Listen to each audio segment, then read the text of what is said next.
Bonjour tout le monde, bienvenue à cette capsule sur les relations de deux variables. Aujourd'hui, on va travailler d'abord le plan cartésien. Je vous invite à prendre votre document au tout début pour aller chercher la page du plan cartésien. Et puis par la suite, on va travailler les variables dépendantes, indépendantes. Donc, le plan cartésien est construit selon deux axes. On a l'axe des X et l'axe des Y. Lorsqu'arrive le temps de placer un point, si je vous prends exemple le premier qui est fourni, soit le point A 3,4, on devrait lire ça de la façon suivante. Alors, c'est marqué 3,4. En fait, ça veut dire 3 pour 3 déplacements à l'horizontale et 4 pour 4 déplacements à la verticale. OK? C'est toujours la même chose. Alors, le premier chiffre représente l'horizontale et le deuxième chiffre représente le déplacement vertical, de haut en bas ou bas en haut, selon là, le signe du chiffre. Donc, si on vient placer 3, 4, on commence toujours à compter à la croisée des deux axes, c'est-à-dire ici, en plein centre. Et là, ben, on compte 3 bons. Ça veut dire 3, on se rend jusqu'ici. Donc, je suis rendu à... J'ai terminé, mes 3 bons horizontaux. Et maintenant, je fais mes 4 bons verticales. Alors, 1, 2, 3, 4. Alors, je me ramasse ici.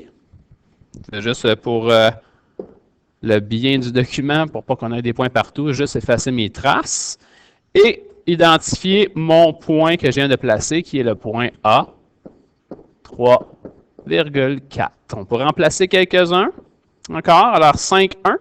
Le deuxième point, 5, 1. On revient à la croisée des deux axes et on compte 5 à l'horizontale. 1, 2, 3, 4, 5. J'ai donc compté mon 5 ici. Et pour la verticale, on nous demande de faire un déplacement. Alors, un seul déplacement. Je vais faire comme tantôt. Je vais venir effacer mes traces pour garder seulement le point, qui est le point B. Et on marque ses coordonnées à côté, 5, 1. Et ainsi de suite. On va aller au G tout de suite, tiens. 0, 11. Alors, 0, 11, ça veut dire 0 déplacement à l'horizontale. Ça veut donc dire que je reste en plein centre pour l'instant. Et je fais 11 déplacements à la verticale. Alors, 1, 2, 3, 4, 5, 6, 7. Et là, je manque d'espace. On va monter. 8, 9, 10, 11. Alors, je me ramasse à 11. Mon point est ici. C'est le point. C'était G. Et on marque ses coordonnées 0, 11. On efface les traces. Vous n'êtes pas obligé de faire les traces. Hein? Vous pouvez seulement compter là, à l'œil. Puis le dernier point qu'on va venir placer, c'est le point H, moins 9, 0. Alors, moins 9 déplacements, ça veut dire que je vais commencer à compter moins 9, ça veut dire à la gauche.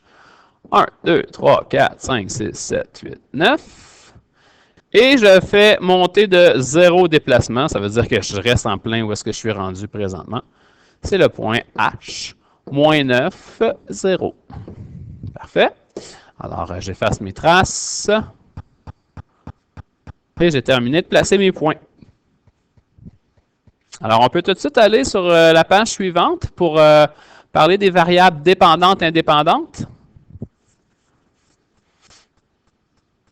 Alors, variable dépendante, indépendante, je pense qu'on va faire ça à l'aide de la phrase qui est ici. Alors, c'est marqué variable.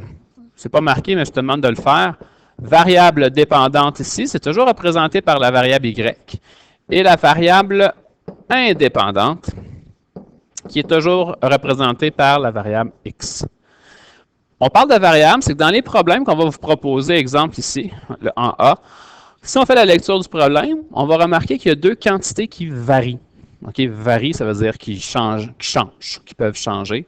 Alors, d'où la variable dépendante et la variable indépendante dans chacun de nos problèmes.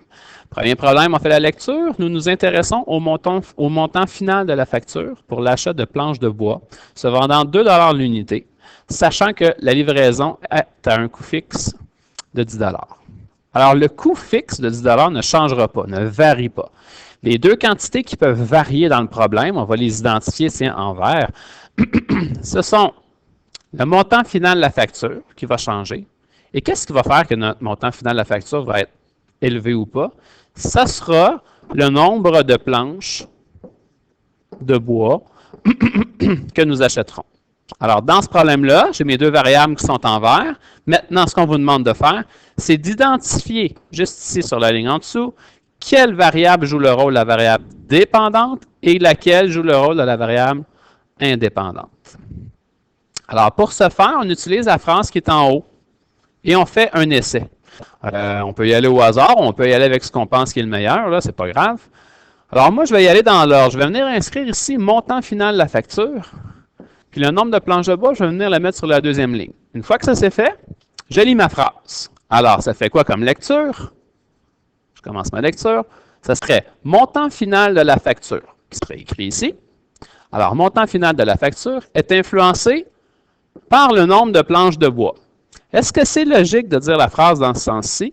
Ben oui, effectivement, c'est logique. Si on l'essaie de l'autre côté, donc du genre le nombre de planches de bois s'en viendrait ici, et le montant final ici, ça voudrait dire, on fait la lecture de la phrase, en rouge maintenant, le nombre de planches de bois est influencé par le montant final de la facture. Alors,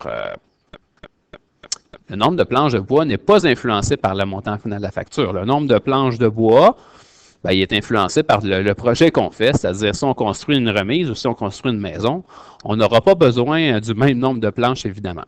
Donc, ce qu'on a fait en rouge, c'est pas bon, je vais me permettre de l'effacer. Et la tentative qu'on avait faite en vert, avec les flèches, c'était la bonne chose à faire. Alors, à ce moment-là, on comprendra que le montant final qui est écrit ici, hein, montant final de la facture, je n'écrirai pas tout là, le montant final sera associé à la variable dépendante qui est représentée par le Y. Je peux tout de suite venir marquer ma réponse en bas. Alors, montant final